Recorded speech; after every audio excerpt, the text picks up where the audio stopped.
Hello, I am Deepak Fadnis and I welcome you to this series of translations of the Abhangas of Saint Tukaram from his Abhanga Gatha into English.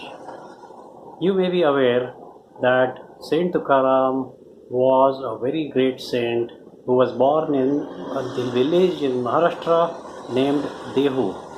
He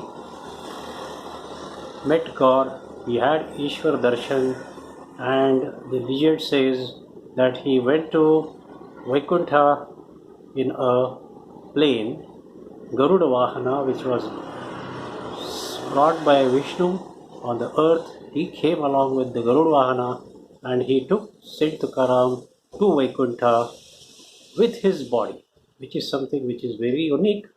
And Saint Tukaram has written this Abhanga Gatha, which has 4,500 plus verses. These are called Abhangas, very short lines, and they depict a very deep meaning. So I thought that people who do not understand Marathi, people who live outside Maharashtra or outside India, they should also know the greatness of Saint Tukaram. They should also be able to appreciate the great love and devotion Saint Tukaram had for God, as a result of which God was so pleased that he took him to Vaikuntha along with his body. So today we are translating Abhangas 434 and 435. First I will read the 434 Abhanga in Marathi. धन्य भावशीळ ज्याचे हृदय निर्मळ पूजी प्रतिमेचे देव संत म्हणती तेथे भाव विधिनिषेध नेणती एकनिष्ठा धरुनी चित्ती तुका म्हणे तैसे देवा होणे लागे त्यांच्या भावा. This Abhanga is about purity of heart and trust in God. First, we will translate the Abhanga and then we will elaborate on it further. Now let's see the first line. धन्य भावशीळा ज्याचे हृदय निर्मळ. Those whose devotion is genuine and who have purity of heart, those people are really blessed. The word used here is dhanya. It means blessed and also it means gratified. Those whose stomachs are full. Second line, पूजी प्रतिमेचे देव संत म्हणती तेथे भाव. Saints tell us, it is the conclusion of the saints, that the people who worship idols with a great love for God in the form of that idol, they are genuine devotees, they have the correct attitude and they feel great attachment to God. So one does not have to conclude that if somebody is worshipping idols, that he is doing something which is meaningless. If you worship an idol with genuine feeling that yes, he is God, God has embodied himself into this small idol just to give love to the devotee, and then the devotee is giving God a bath, and then he is giving bath with several fragrant things such as milk, curd, ghee. So this is something which he is doing with great emotion, with great feeling, with great devotion, with great love. So what he is doing is right because God is everywhere, and so he is definitely there in that idol, and he is very much right. His feeling, his devotion is the main key. So पूजी प्रतिमेचे देव संत म्हणती तेथे भाव. There is devotion. Third, विधि निषेध नेणती एक निष्ठा धरुनी chitti. Such people do not keep any biases or prejudices in their mind. They do not subscribe to the traditional belief of what we can do and what we cannot do. That is called the Vidhi Nished. There are certain things which scriptures say you must do, and certain things the scriptures say you must not do. Now these people, they don't have to subscribe to all of them or any one of them, because they are people who have risen above the ordinary man. They are so near God. They are not bound by scriptures. They, of course, they know what is good behavior, what is bad behavior, and being such great devotees of God, they always have very good behavior, trust, and love for every being on the earth. And they do not believe in being just ritualistic, they just trust God. These people, they trust God and behave in the society with a genuine devotional attitude.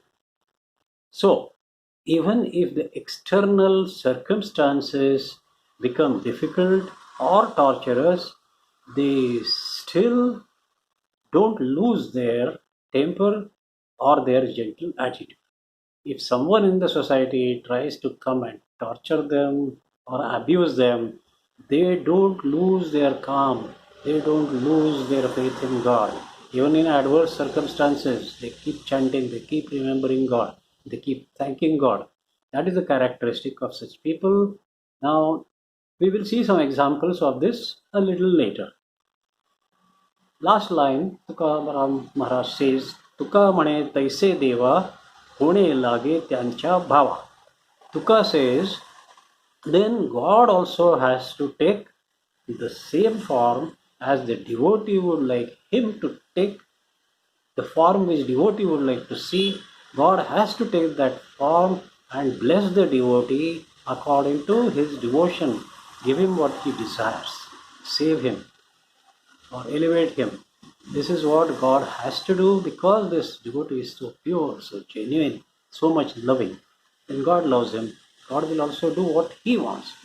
Now, we can see that in this short Abhanga, Saint Tukaram has emphasized, and his emphasizing means it's a guarantee that God will do anything for a devotee who has a pure heart and who has complete trust in God. He will see the need of the devotee, God will see the need of the devotee. He can do this because he is omnipresent and he is omniscient. So God understands without telling. Then, as required by the situation, God will take a suitable form and give whatever the devotee needs. There are so many examples of this. We'll just have a look at some of them. First one, Saint Mirabai desired to be the wife of God and she worshipped Lord Krishna in the form of her husband. She used to call him Nath. Nath is when you address husband, you say Nath. And God saw her genuine desire, her genuine devotion and trust. Accordingly, He blessed her with darshan. She met God, and God also rescued her from poison. We know that story. Second one, Bhakta Prahlad. The devotee Prahlad was a child of a demon named Hiranyakashipu. Prahlad was a great devotee of Lord Vishnu, and his father didn't like it at all because he was a demon and he kept on torturing his own son Prahlad and tried to kill him on many occasions. But every time God saved him.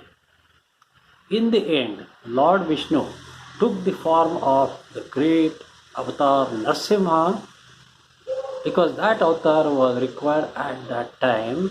Hiranyakashipu had a protection, had a boon that virtually he was deathless because he had a boon that no human can kill him and no animal can kill him.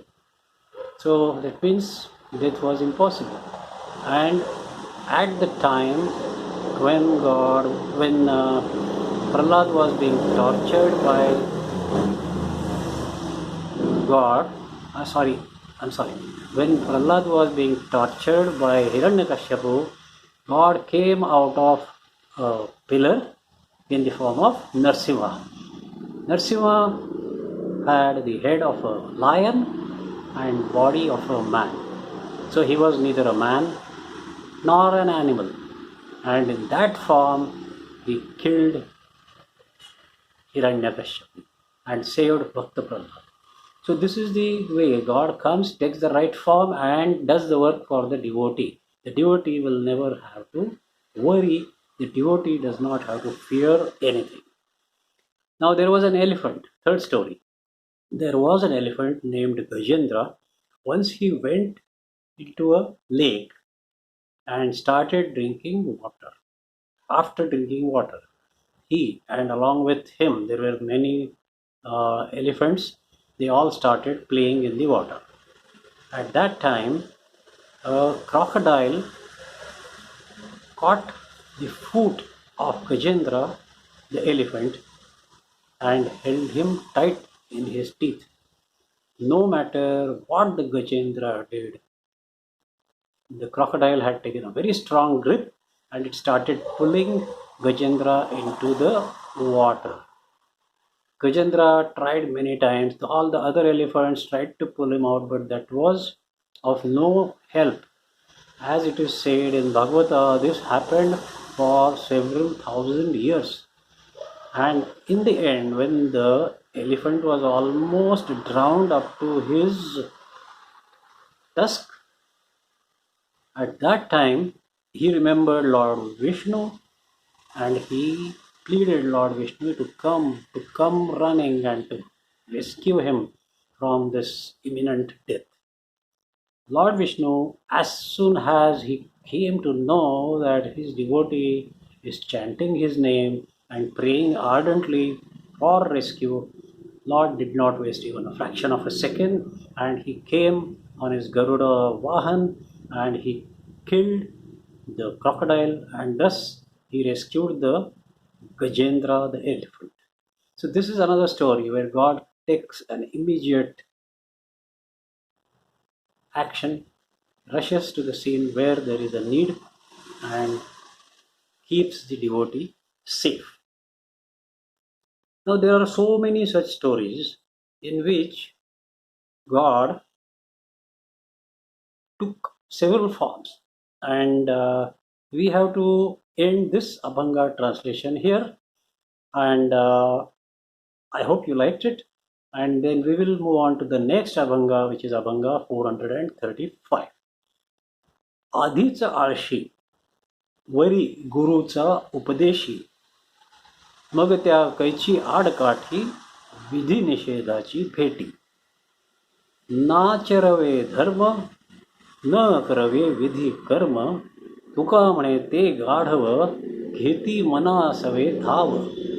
Now here is an Abhanga which is almost the opposite of the earlier Abhanga. It describes a person who is lazy. So it is a criticism on a lazy man. True spirituality does not have any room for laziness. True spirituality emphasizes that a devotee should worship God by chanting his name or by meditating or reading his stories, scriptures, or doing worship for an allotted time during the day, and rest of the day he should spend in helping the society, helping poor and needy people, and that is how the scriptures say. You have to serve the needy and uplift the society around him. The spirit of this is that service to humanity is service to God. So laziness has no place in spirituality. So in this Abhanga, Saint Tukaram is describing what happens to a lazy devotee. Let's see the Abhanga first line. आधीच आशी worry गुरुचा उपदेशी. Let us see a situation. Let us imagine a situation in which a devotee is a lazy man and as things would have it, he meets a guru who is also very lazy. Now, second line. मग त्या कैची आडकाठी विधी निषेधाची भेटी. In that case, such devotee has no inhibitions in breaking the good traditions, the good ways of a genuine devotee. He keeps violating all the established norms of religious practice and then he does whatever he is not supposed to do and he does not do what he is supposed to do because he doesn't think. He is lazy, his guru is lazy. Where is the question for genuine spiritualism, genuine devotion? They do whatever they wish. Third line, na charave dharma, na karave vidhi karma. So again he explains that he does not feel like following the religious scriptures or the spirituality, and nor does he feel like doing some good religious practices, some karmas as prescribed in the scriptures. So he's good for nothing really. Last line, तुका म्हणे ते गाढव. This is what he says, घेती मना सवे धाव. Such good for nothing people are like donkeys who act in accordance with their feeble mind, their unstable mind. A donkey, if you know, he runs here and there. As his mind changes, he again changes his direction and starts running the other direction. So even after a long time, he has not reached anywhere. He is at the same place where he has been running, and he makes a fool of himself. Similarly, these lazy people also make a fool of themselves, and they do not make any real spiritual progress. So Tukaram Maharaj has explained this very beautifully, that do not be lazy.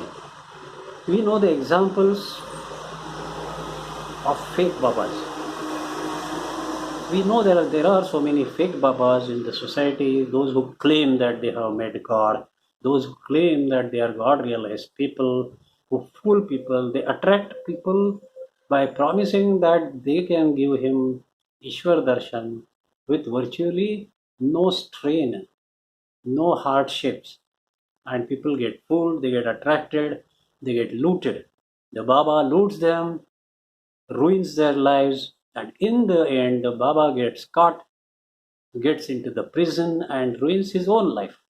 So, this is the story of laziness, and Tukaram Maharaj, in short, says, do not be lazy when you are pursuing God. I think we will stop this translation here. Today's two Abhangas are over. I hope you liked my translation. If you really like my translation, I request you to please subscribe to my channel, Deepak Fadnis channel, and share my Abhangas with your friends, especially those friends who do not understand Marathi and they are still keen on learning about Tukaram Maharaj or about Lord Vittala. I wish to thank you and say bye.